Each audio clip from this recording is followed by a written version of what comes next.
vanished without a trace. The investigation is now being formally classified as one of suspected murder. But with new leads, can this man help reveal the truth?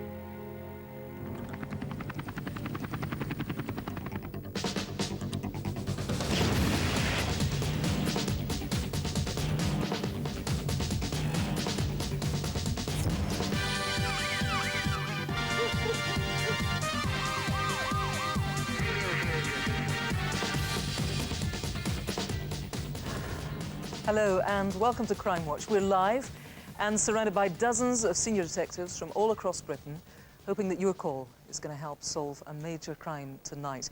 Like the team from North Yorkshire here with Claudia Lawrence's father, as they ask for your help in their year-long search for answers. Also on the programme, can you name the murdered woman whose remains were unearthed in Manchester last month? Right here, there was a 12-foot high fence, a brick wall, and the body was found in between the gap. There was a scattering of bones, the skull was exposed.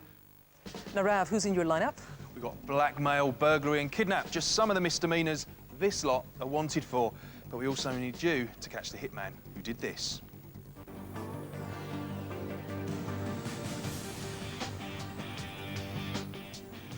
Unbelievable, the victim was lucky to survive. Matthew. This man mutilated, then scattered Geoffrey Howe's body parts across the country. Are you responsible for the killing and the dismembering of Geoffrey Howe? No comment. Well, I've got the inside story of how detectives proved Stephen Marshall, a gangster's henchman, was the so-called jigsaw man murderer. But first tonight, the disappearance of Claudia Lawrence. It's hard to believe it's nearly a year since the 35-year-old chef from York vanished without a trace. As we'll hear from Claudia's father, it's been 12 months of anguish and pain for her family. We still don't know if Claudia is alive and well or has come to harm, as detectives suspect. But we hope that'll all change in just a few minutes when we'll reveal fresh leads in the case. First, take a look at our reconstruction of Claudia's last known movements.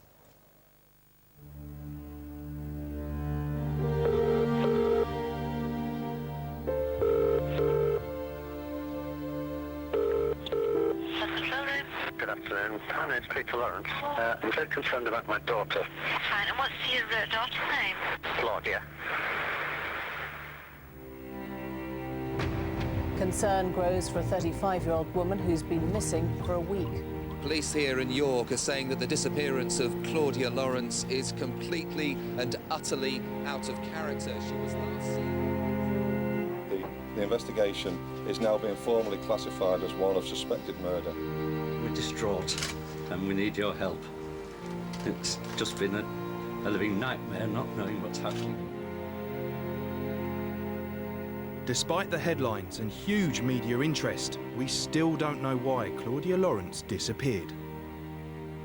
For someone so close to her family, her disappearance just doesn't make sense. You're in shock, you don't believe it. You don't believe it's happening, it happens to somebody else. There are terrible moments. I can sit at home on my own and I can just burst out crying.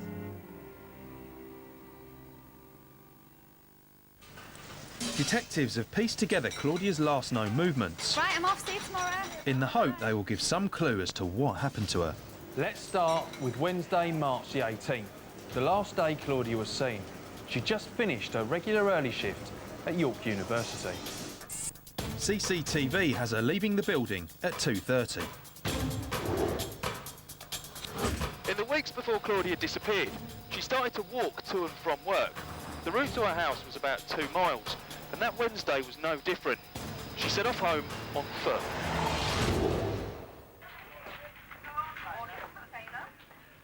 The next time Claudia's on the radar is about 8 p.m. when she texted a friend.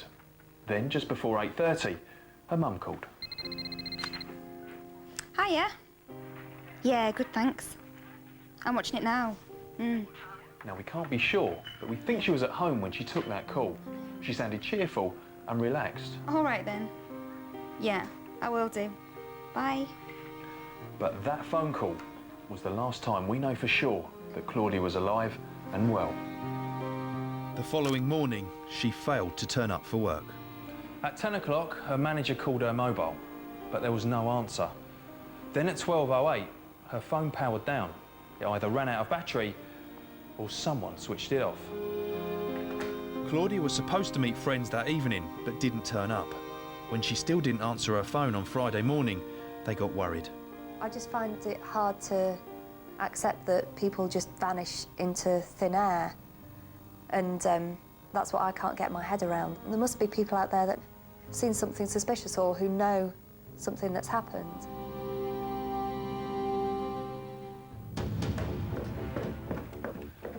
So why didn't Claudia turn up to work that Thursday morning? There's no sign of a struggle here in her house. Her passport and clothes are still here. In fact, the only things missing are a blue rucksack, a mobile phone, and probably a set of chef's whites. The three things she'd normally take to work with her, which suggests she set off for the university as normal, but never arrived.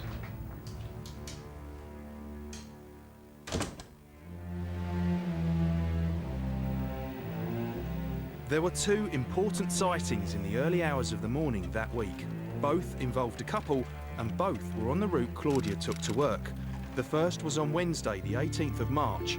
The second was of a man and a woman arguing near the university on the Thursday morning. Was it the same couple? We just don't know. Nor can we be sure the woman was Claudia. But if it was, who was the man she was with?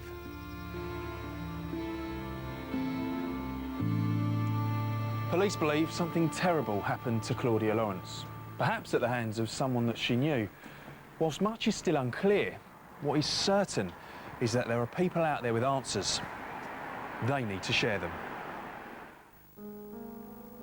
Somebody out there does know something, and at the moment they're not saying.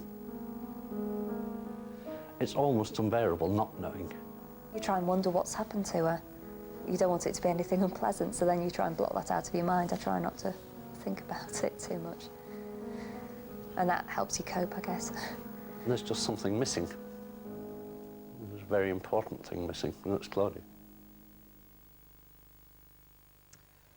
Well, joining me now is Peter Lawrence, Claudia's father, and Detective Superintendent Ray Galloway. Welcome to you both. Peter, first of all to you, an unbelievably difficult year, but particularly difficult this week, as it's Claudia's birthday this week. It's Claudia's 36th birthday on Saturday, and of course for the past 35 birthdays she's been with us, so yes, it's a very difficult time. How are you managing and the rest of the family to cope day to day? I think basically because of the massive support of the rest of the family, of friends, the church, and support from the whole of the public. You've got a big day planned for tomorrow. Tell me what you and her friends and family plan. Yes, very briefly, it's the idea of Claudia's friends, Susie and Jen, to have a day just to make people aware of the fact that this is still going on, that Claudia is still missing, and that it is her birthday. So we've been given the square in the centre of York. We've got local media there. The police are going to be there. We're letting off loads of balloons with tags on so that the Claudia image and telephone numbers for the police and Crime Stoppers are there. So hopefully there might be about 400 balloons going up. The Lord Mayor's coming down. We've got music. Claudia's favourite group that she regularly saw at the Nag's Head, a couple of doors away from her house, have agreed to come down and do 2 slots for nothing. So, you know, it's not a celebration, but it's an awareness day of the fact that, you know, this investigation is still going on. We're still trying to find Claudia. It certainly is, Peter. We wish you all the very best with that. Now, Ray, you've got what you hope will be some crucial new evidence to share with us tonight. Before we take a look at that, just tell me what's happened in your investigation since we spoke to you last June. Well, the last 11 months primarily has been the team putting together what is really a comprehensive, but it's definitely an incomplete profile of Claudia and her movements and the people that she knows. We've been as far as Cyprus and recently to Southern Ireland and traced people that she either was a friend of or a partner of. But frustratingly, we're also finding, even recently, even only last week, people who were on Claudia's route to work in Melrose Gate, and we're waiting for the police to come to them. And when we knocked on the door, they expressed that. But my appeal tonight is, please, if you were in that area on the 19th of March between 5 and 6 a.m, please come forward. Right, now you have CCTV that you're going to take us through. Footage of Claudia leaving work. We'll see it. Just tell us the details, the bits that are important. Well, as you can see, Claudia leaves work It's at Goodrick College. She walks across the quadrangle, and this is highly important to us in that it actually shows people what Claudia looked like as she was walking up and down Melrose Gate. That's her just posting a letter on Melrose Gate Post Office. People drive up and down and walk up and down a very busy thoroughfare. Do you recognise Claudia from them pictures? You've also got pictures of a sort of pale-coloured car. It's really important. You want to trace this car. It is. That vehicle actually pulls up on the 18th and the 19th of March, and then again on the 25th of March. It pulls up just ahead of the Melrose Gate Post Office, stops for 2 or 3 minutes, and then pulls away again and heads down Melrose Gate in exactly the position and the location where Claudia would be walking to work. We don't know what the vehicle is. We think it's potentially a Mercedes C-Class. We don't know why it's pulling up there. It might be dropping someone off from or to work. Who is it and why are they there? Could be a perfectly reasonable explanation, but you need the explanation. I need to know. Also CCTV footage of a man that you must trace. Yes. This man in a hoodie is walking past the post office just before 5 o'clock on the 18th of March. Now, the relevance of this is that between 5 and 10 past on Melrose Gate Bridge, which is about 200 yards away in that direction of travel, a witness sees 2 people, a man and a woman, in an interaction. There's actually no conversation taking place, but he's the man with the left-handed smoker and he's in a hoodie. Now, that man in that CCTV will be at that venue at that time. Okay, Ray, for now, thank you very much, and a special thank you to you, Peter, and we wish you all the best. Thanks very much indeed. Please, if you've got any information, no matter how minor, it might be the piece of information that will help. Do the right thing. Pick up the phone now, 0500 600 600. If you need to take another look at that new CCTV or you want to watch the reconstruction again to remind you of all the details, it is, of course, on our website, bbc.co.uk/Crimewatch. Now it's over to Rav with the first of this month's Most Wanted. And leading the way tonight is Rashino Arapaj, and he's wanted in relation to a shooting in the Crossland Moor area of Huddersfield last September. Shots were fired at a Vauxhall Corsa, but amazingly, the people in the car managed to escape unharmed. Arapaj also goes by the name Gino and has links to the Albanian community. Next up here is Adnan Mohammed, and police want to speak to him about the rape of an 18-year-old back in April 2003. The teenager was walking to a friend's when she was grabbed, dragged into a house and then attacked. Mohammed used to live in Rochdale where the assault happened and may still be there. My number 3 here is this nasty piece of work, James Doe. He's wanted for a burglary in Droitwich, Worcestershire in 2001. Joe was charged but failed to turn up at court and has been on the run ever since. It's a pretty old photo here, so he may well have aged a bit. There's a £5,000 reward for his arrest, but if you see him, keep away because he's violent and should not be approached. Number 4 is Raja Abbas, and he's wanted for blackmail, theft and kidnap. The victim was bundled into a car, beaten and then kept against his will whilst demands were made to his family for cash. Abbas has links to the Asian communities in South Wales and the West Midlands. So, do you know where any of this lot are hiding tonight? Pick up the phone now if you do, 0500 600 600, or you can text 63399. Just type crime, space, and then your message. It's really important to leave that space or your message won't get through. And you can also check these mugshots out online, bbc.co.uk/Crimewatch. And remember, all of our most wanted stay on the website until they're caught. Still to come, the shopkeeper kidnapped and stabbed in the stomach, all for just a few £100s. Look, no, wait. There's money in my pocket here. Take that. Take on, man. Then I realised I'd been stabbed. Can you name the sexual predator who attacked a schoolgirl in broad daylight?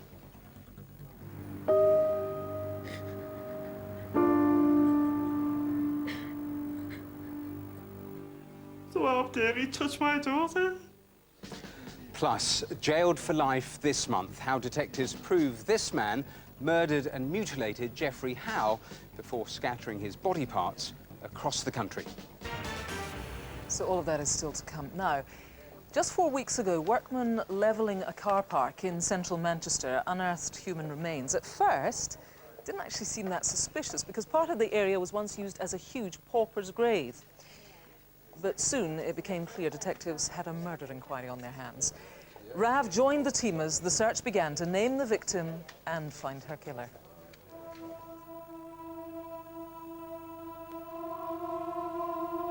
A murder mystery has been unfolding in Manchester today. At first, police believe the remains might have come from an ancient burial site. Detectives have been trying to piece together clues. In January, workmen clearing this site unearthed human bones. How the remains came to be dumped here is a mystery. But a week after the find, detectives are on the hunt for a killer.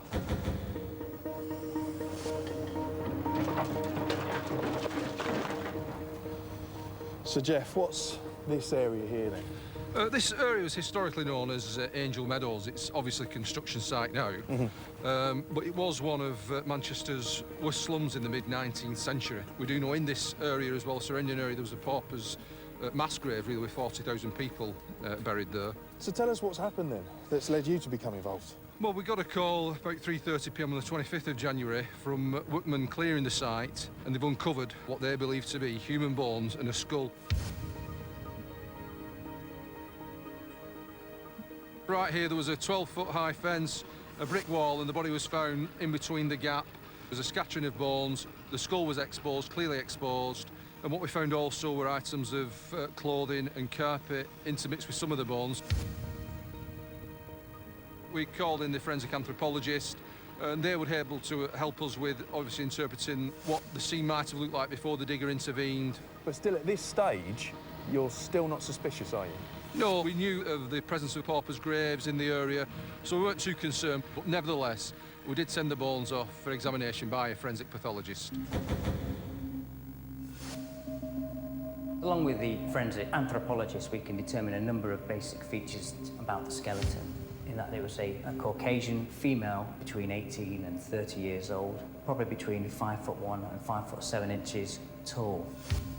There were also a number of worrying features on the skeleton. We identified a fracture to the right side of the jaw. There was also a small fracture in one of the cervical vertebrae, and these are basically the bones of the neck. There was also a fracture to the nasal bone as well. And all of these injuries, particularly when taken together, are suspicious that she'd been subjected to a blunt force physical assault just prior to her death. And therefore, this case is suspicious of a homicide taking place.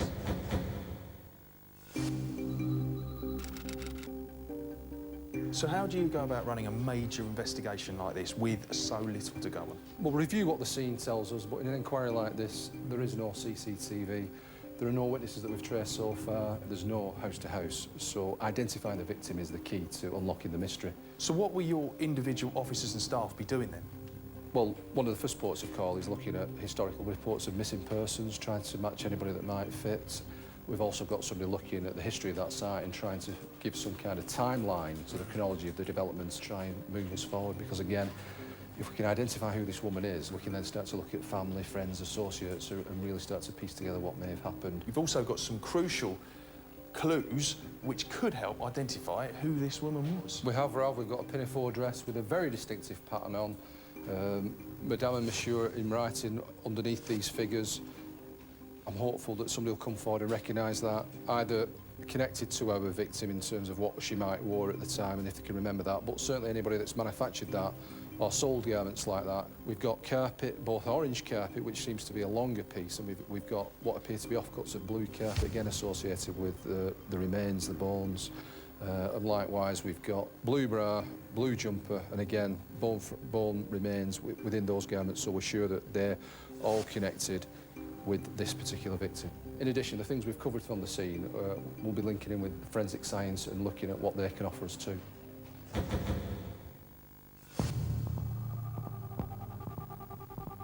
Well, in this particular case, we've got a number of items recovered. We've got some fragments of bone, and these are going to be subjected to DNA testing. One of the key items we're examining at present is what looks to be a significant part of a pinafore dress. What we try and establish is whether still any DNA traces from the person that owned the dress, probably the victim. We'd also be looking likewise for any DNA traces, such as from blood, semen or saliva, that might possibly have come from the offender.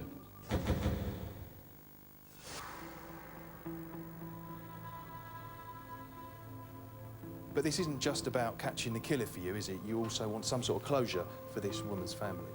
We are, yes. This is somebody's mother, somebody's daughter.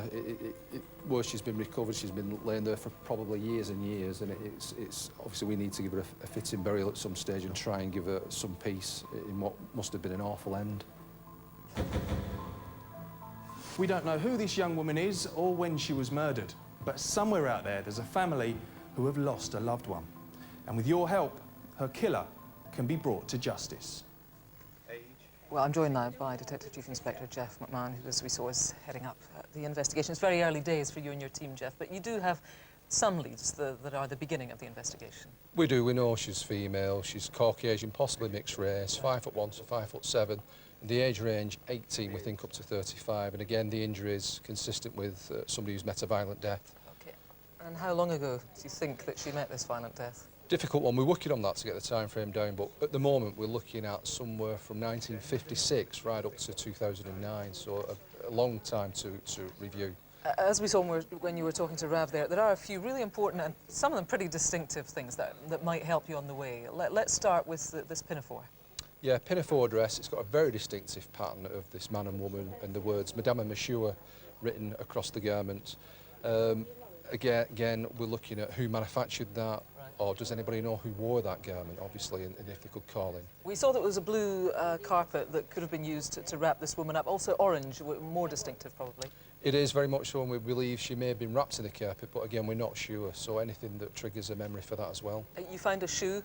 Yeah, left foot, black high heel shoe, and again, we think that belonged to the victim. Now, there was a funny sort of bit of, I don't know, was it polythene or plastic with the name Guinness on it? Tell us about that. It's a piece of plastic, and it would appear that comes from a Guinness advertising campaign in 65, 66, and again, all those things in combination, is that going to lead somebody to identify our victim. Is it your reckoning that the person who murdered this woman had local knowledge? It is, Kirsty. This site where the body was deposited is very much city centre site, but it is secluded, so I think local knowledge is the key. Right, somebody knew that it would be a good place to hide a body. Indeed. Jeff, for now, thank you very much. Please, if you've got any information that you think could help identify this poor woman, then do call us now. You know the numbers, 0500 600 600, or you could call the independent charity Crime Stoppers. You do that anonymously, that's fine. I'll give you their number too. Their number is 0800 555 111. If you want to see the film again, bbc.co.uk/crimewatch. For now, though, here's Rav with this month's CCTV. And some shocking scenes tonight as an assassination attempt is caught on camera. We're in Kendal in Cumbria back in September. Keep a close eye on this bloke shopping for diamond rings at this jeweller's. He's after a bit of bling, but has no intention of paying for it. He asks the sales assistant to show him some rings from the window display. Then, while she's distracted, he swaps one for a fake, pocketing the real one worth nearly 14 grand. Missed it? Let's have an action replay. Blink and you'd miss it. A bit like this camera then. It's behind you. Time this bloke got his rocks off some other way. Name, please. Tempers are boiling over at London Bridge Station last June, and if I were you, I'd keep out the way of this smartly dressed man. He looks a little like MasterChef's Greg Wallace, but this bloke's too hot-headed to handle the kitchen. As he walks through the station with a female friend, he takes a disliking to two young men walking by. At first, he says nothing, but with his friend safely out of the way, he doubles back, comes up from behind and smacks one of them hard in the face before walking away with a grin. It's mindless, unprovoked violence, but thanks to this, I think it's us that will have the last laugh. Tell us who he is. We're in Longsight, Manchester in August 2 years ago. Recognise this man? Take a good look, because he's wanted for raping an 18-year-old girl. Here he is walking past Longsight Market. He spots his victim off camera and pounces. It's only when this cyclist bravely intervenes that the girl is finally safe, while her attacker does a runner. He's an opportunistic, dangerous predator and must be found before he strikes again. You might not be able to see his face, but do you recognise his jumper? Police have a full DNA profile, so can easily eliminate innocent people. It's off to work in Longford, Warwickshire back in October. But what this bloke doesn't know is that today, he's someone else's business. Waiting outside is a paid assassin who's determined to finish the job. As he gets into his car, the gunman pulls up and calmly approaches. The victim's got nowhere to run as he smashes through the window and opens fire. The victim was shot 3 times in the legs and is lucky to be alive. He's had to flee his home, terrified for his life. This was a professional, organised hit in broad daylight. Time this gun for hire got his P45, helped make the streets safer and name him tonight before his next target ends up dead. We need his name tonight, so please pick up the phone now, 0500 600 600, or you can text us on 63399. Just type crime space and then your message. And if you need a second look, go online, bbc.co.uk/Crimewatch. Now, this is Ravi Verdi, a father of 3 who came this close to dying last September. You see, Ravi was kidnapped, robbed and stabbed, all for just a handful of cash.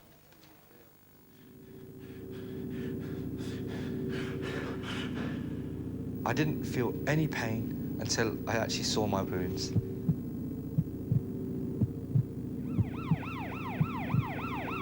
It really is your worst nightmare. I thought, that's it, it's over, you know? I'm gonna die, and I'm gonna die this way.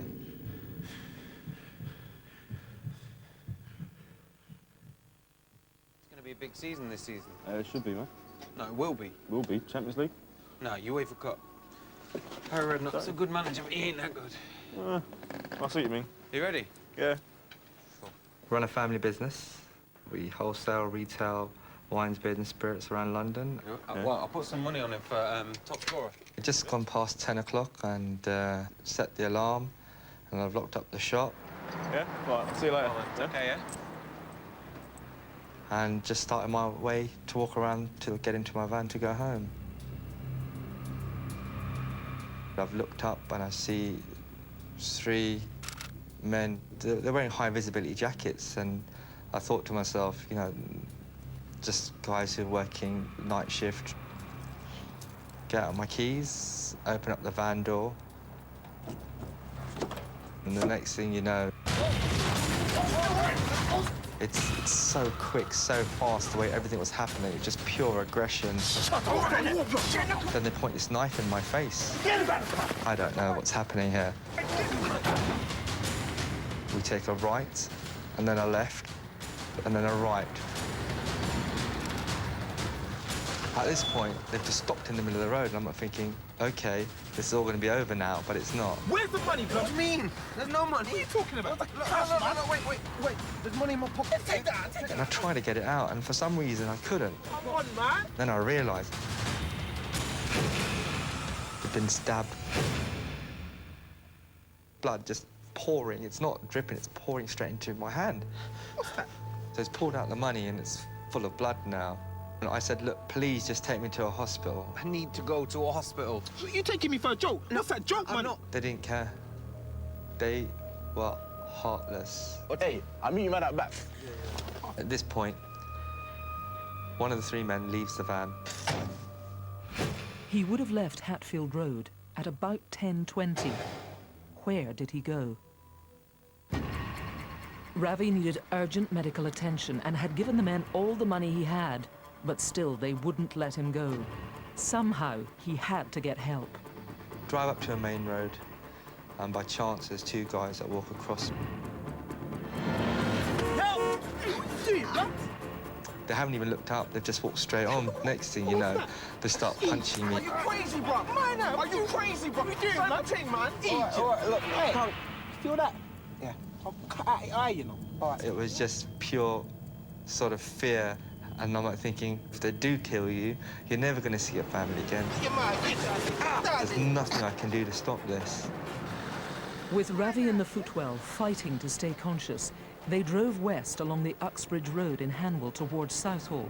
You can just make out the high visibility jacket in the front of the van. All I started doing is thinking, you know, what can I do to make this end?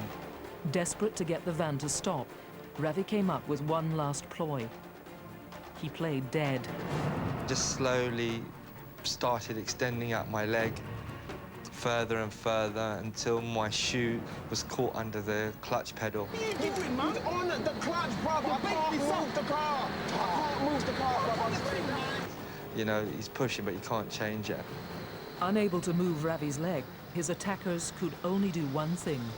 Get out of the car, man. Shut the door. And they left the keys in the ignition, and they've gone.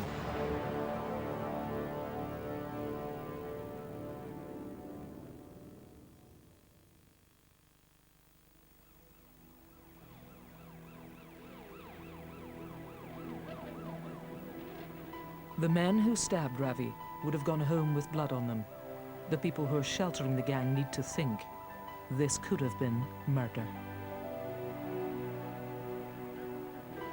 I feel fortunate that I've come through it for myself and my family, but at the same time, it's just pure luck. These guys are dangerous, they are evil, and they need to be caught as soon as possible. Well, I'm joined now by DCI Stuart Ryan, who's heading up the investigation. Thanks for joining us, Stuart. He was an incredibly brave man, Ravi, that night, but he was also an incredibly lucky man. He could have easily been dead.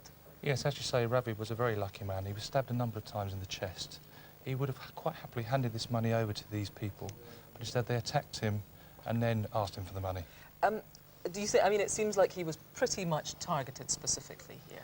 Yes, that's correct. We believe they knew who they were waiting for and they knew where they were going to attack him, so they wouldn't be seen. So do people remember seeing these three people at this location last year on the 17th of September? Yeah, it was Thursday, the 17th of September. That's the important date. Of course, they were wearing, I mean, they were highly visible because they were wearing high visibility jackets. You do have pretty good E-fit on one of them in particular. Yes, that's correct. As you say, they were all three black males were wearing three-quarter length, high visibility reflective jackets. They were described between 24, 25 years of age, right, about 5'10", 6 feet in height. Okay. And the E-fit relates to one of the suspects who had a slightly darker complexion than his other two males that were with him, and he had a short goatee beard. So do people remember who these people are? Okay, now, the money, we saw, there was so much blood around. The money was covered in blood. People would remember money that looked a bit odd, a bit stained, maybe? Yes, that's correct. As you say, the money was blood-stained. Do people remember receiving any blood-stained notes on the 17th of September last year, or in the days after, from people fitting this description? Okay, for now, Stuart, thanks very much. I should tell you, Ravi has now installed new security cameras at his shop.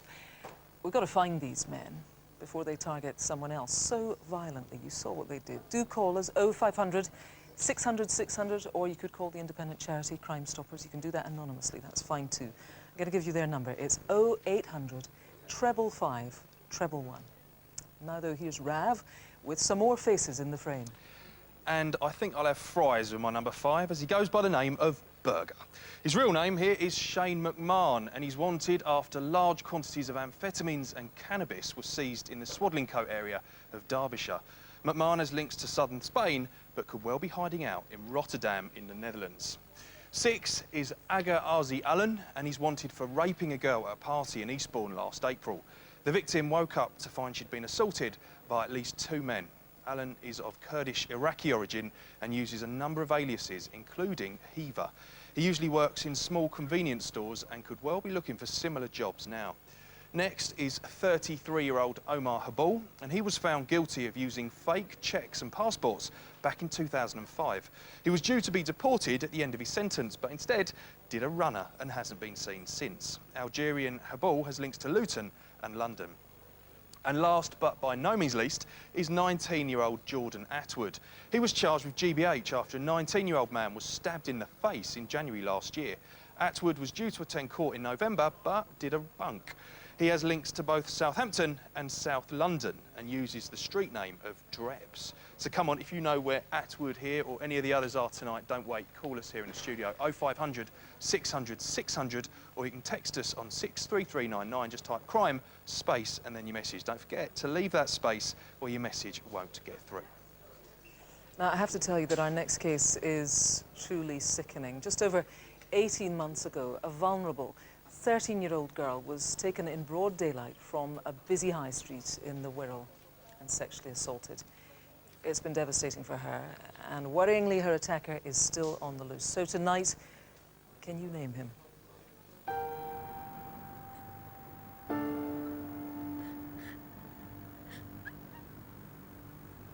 Just can't believe what's happened to her. She was only 13 at the time. So how dare he touch my daughter? We're looking for a dangerous and desperate man. Someone so brazen, he'd take advantage of a young innocent girl in broad daylight.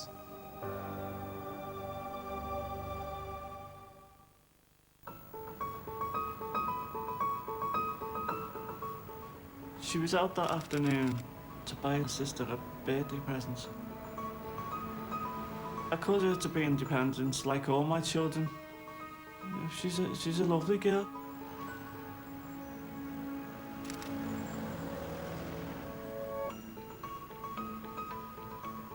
She was sitting at the bus stop, just minding her own business. Hiya, love. My name's Les. I'm from Liverpool. Where are you from? This man started kissing her on the lips, his hands on her breasts. She didn't know what to do. She was petrified. She didn't call out for help because she was so scared. There are two things the girl remembers about her attacker which may help to identify him. Firstly, he's wearing a gold watch. Secondly, he had a green tattoo of a frog on his hand. He was also dribbling profusely throughout the incident.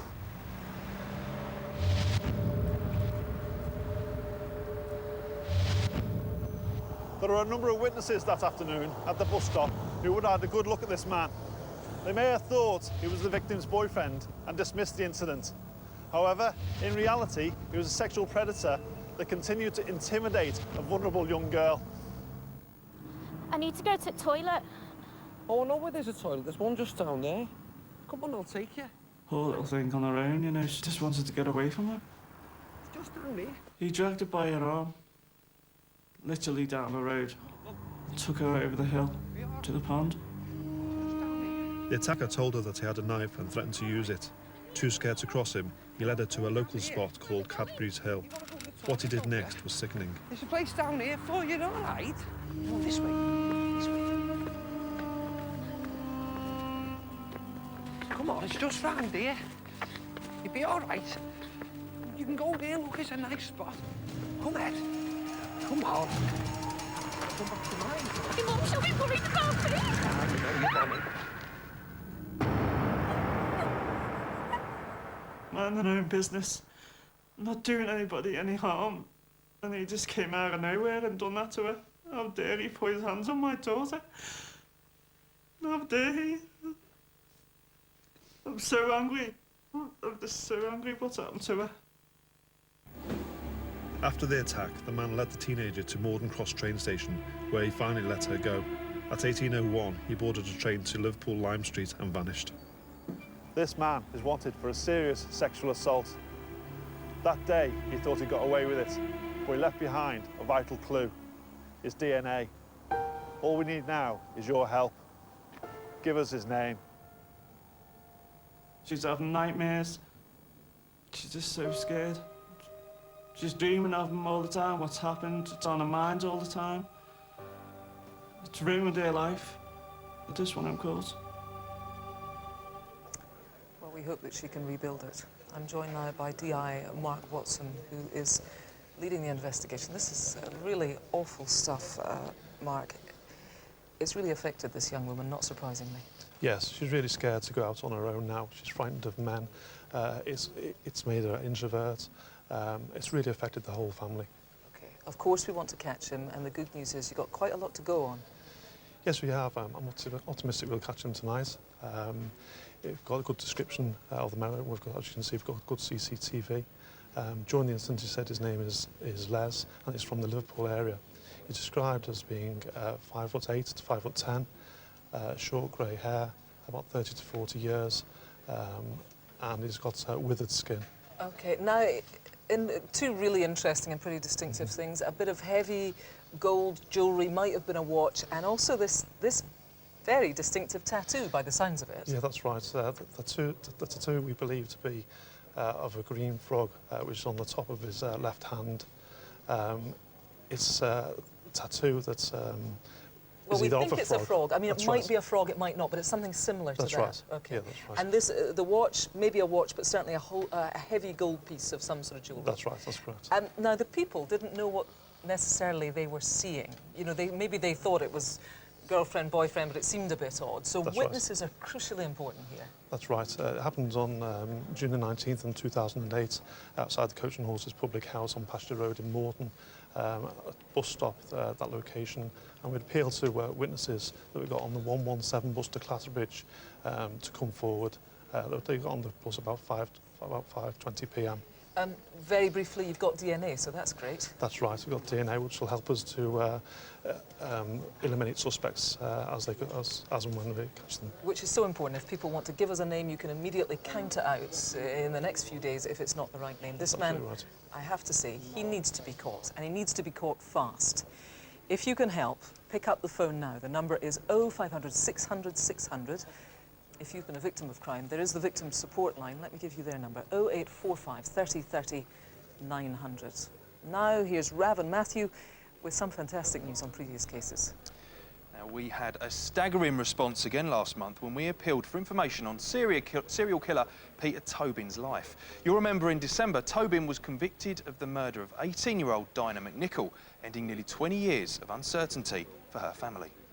A sex offender has been found guilty of raping and murdering a Polish student in Glasgow. Peter Tobin has been charged with the murder of Vicky Hamilton, who went missing 16 years ago. The serial killer, Peter Tobin, is convicted of another murder. 18-year-old Dinah McNichol went missing in Essex in 1991. We now know at least 3 young women died in the most horrific circumstances at the hands of Peter Tobin. With speculation rife over how many more girls he's murdered, police need your help to establish whether Tobin is in fact one of the most prolific serial killers this country has ever seen. Incredibly, well over 350 people have been in touch as a result of our appeals, and detectives have now identified and spoken to 3 of the people they were desperate to trace. However, there are still 2 women they need to find. Bo, who knew Tobin in Hampshire in the early 90s, and Leslie, who would have been a teenager when she was in contact with him in Brighton in 1986. So please contact us. You're not in any trouble, but you could have vital information. Detectives have tonight released this new photo of Tobin from 1973, which we've put on a dedicated part of the website, together with the latest details from the anagram team, such as a list of over 100 cars Tobin used to drive and places he worked since the early 1960s. So please take a look, and if you know anything about Peter Tobin, however minor, call us here now, 0500 600 600, or you can text us on 63399. Just type crime, the space, and then your message. Now, 2 years ago, we reconstructed the murder of Jamie Simpson, the Matalan store manager, stabbed to death in a failed robbery attempt.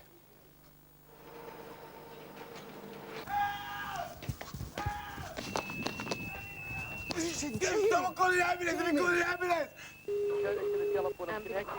See, my manager just got stabbed. And he's bleeding from the neck. He's dying. He's dying. I mean, he can't do nothing. The guy's dead. He's gone. He's gone. He's gone.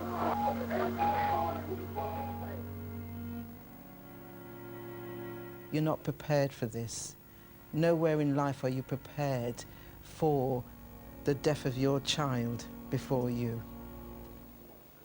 Well, just this week, 7 men were convicted for their involvement in Jamie's murder.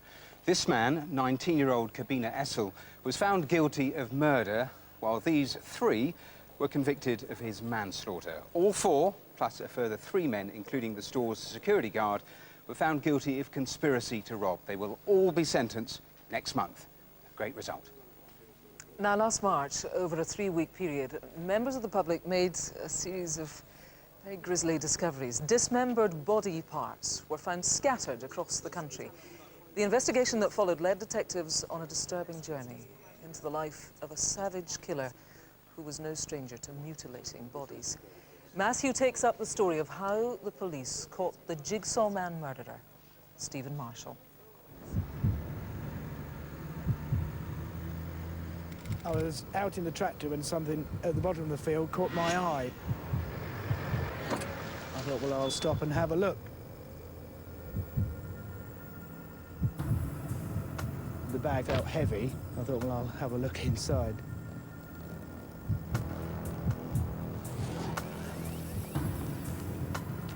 Realised that maybe I shouldn't look any further. and went back to phone the police. What is it? An animal or something? Being some space? His expression just changed. Feels like a tongue. The green holdall found here in a remote area of Hertfordshire contained human flesh, a butchered leg severed at the thigh. The gruesome discovery triggered a nationwide investigation, desperately searching for answers. Who had dumped it? Why was it here? And who did the body part belong to? Extremely unusual. A leg has been found. Is that as a direct result of a murder? Or is there some other plausible explanation, such as the leg has been removed during a medical amputation and for some reason still unknown at that time, had been left where it had been left? The grim find was examined by a series of experts who quickly ruled out medical amputation. That left only one explanation: murder. Dismemberment of victims isn't that rare. It isn't as rare as you'd maybe expect, but dismemberment with this degree of skill is, and that is one thing that struck us very quickly when we viewed the remains. 7 days after the first grim find came the second. An arm lying by the side of the road, dumped 25 miles from where the leg was found. Then, 2 days later, a third find. So, they found a skull. Where? Leicestershire. What? The initial thoughts were that must be linked to this inquiry. The difficulty being then you're then looking at the geography, you're thinking, well, has somebody really driven all the way up to Leicestershire with a head in their car, and what is the link? Right, get Leicestershire to get the lab on it, and quickly, all right? The link was DNA, which proved that the human remains did belong to the same person. But who? Experts sought to identify the victim by examining the skull. The results were truly shocking. The face had been removed, so all of the skin of the scalp and the face had gone.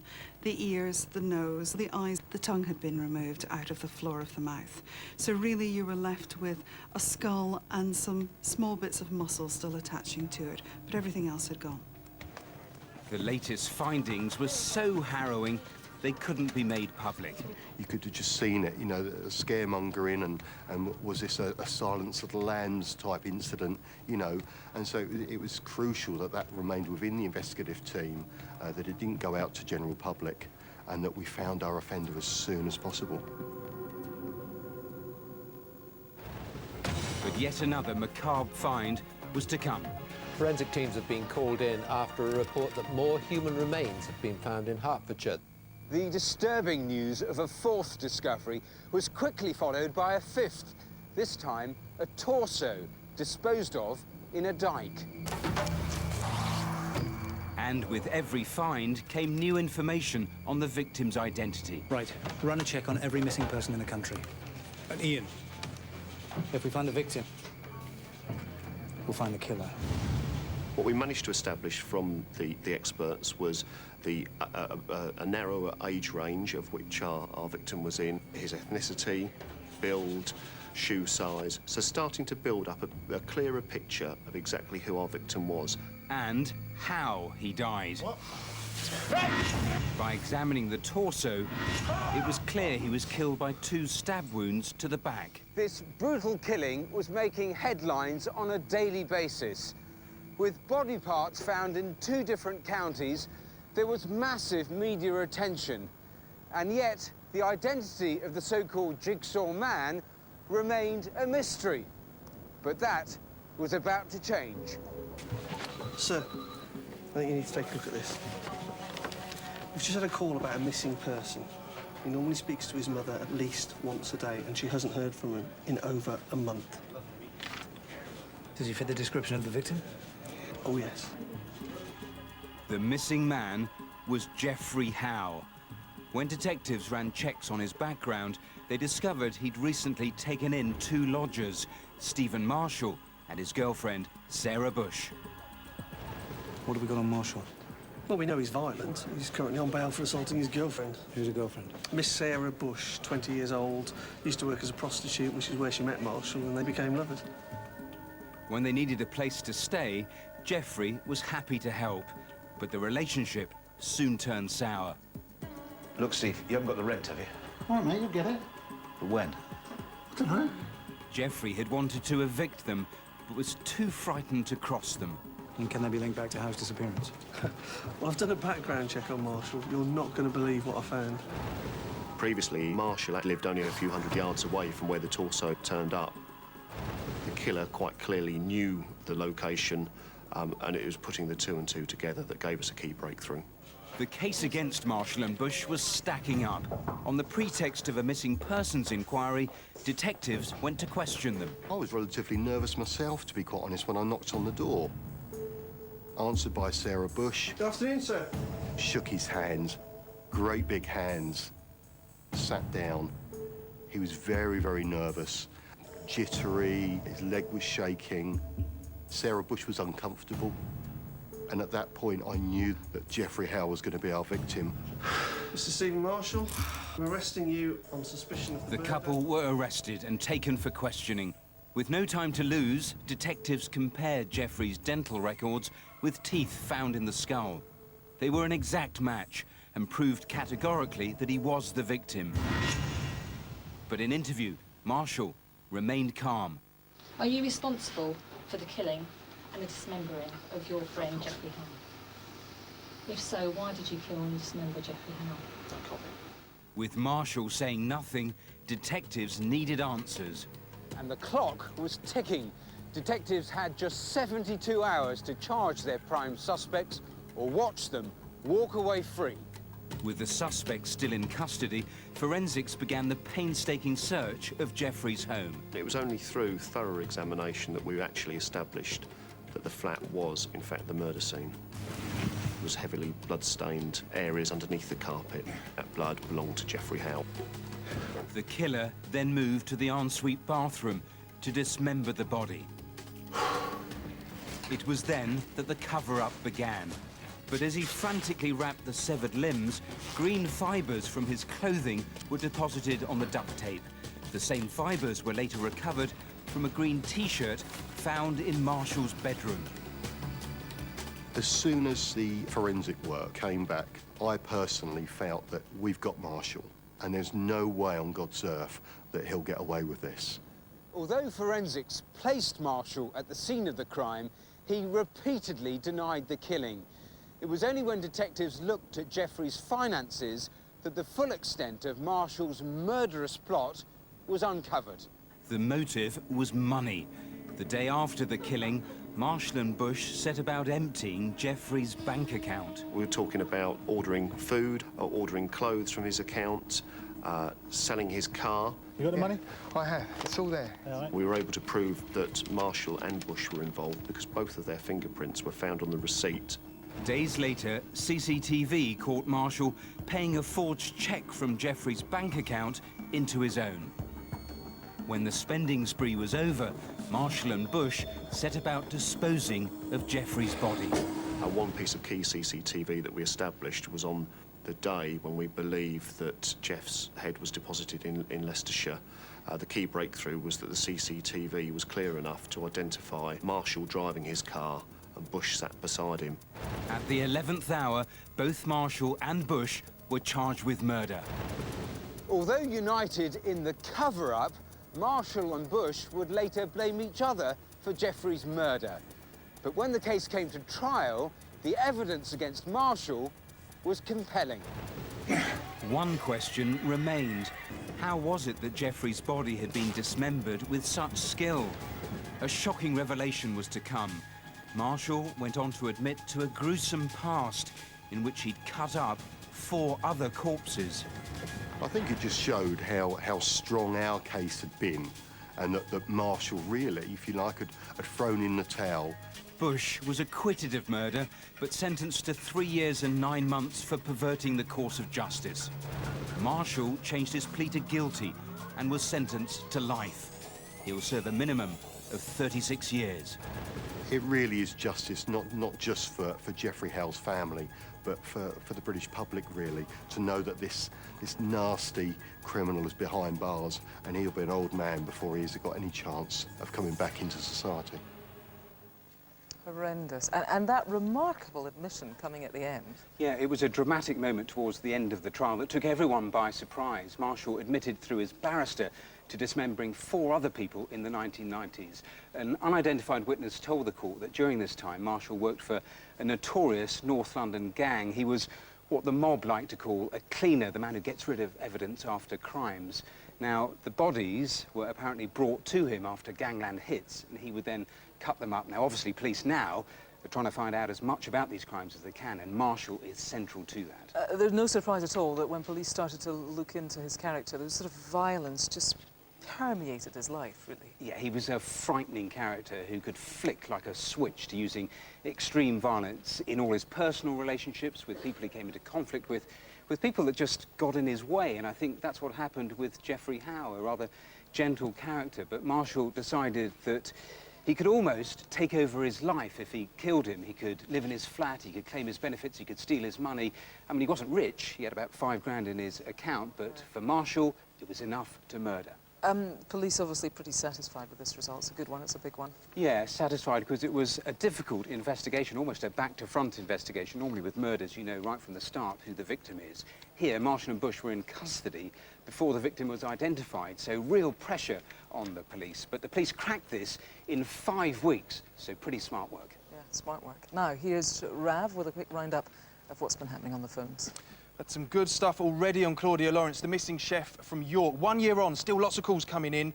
Many are about the type of car that police are appealing for information on, but also further witnesses have now come forward with information about that couple on Melrose Gate. Let's hope that comes to something. Then we've also had a really great response on the Angel Meadows murder, the skeleton of the female in Manchester. Lots of calls of information on the dress, which is really helping police narrow down that timeline, which is great. And also a possible name for the victim. More in the update show to follow.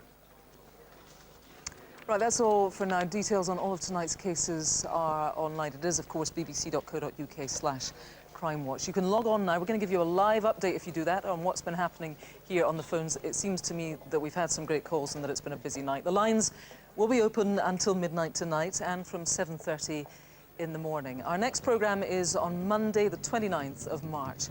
Our update show's not on BBC One tonight, but it will be available on our website from midnight. If you can help but you haven't called yet, please do it now.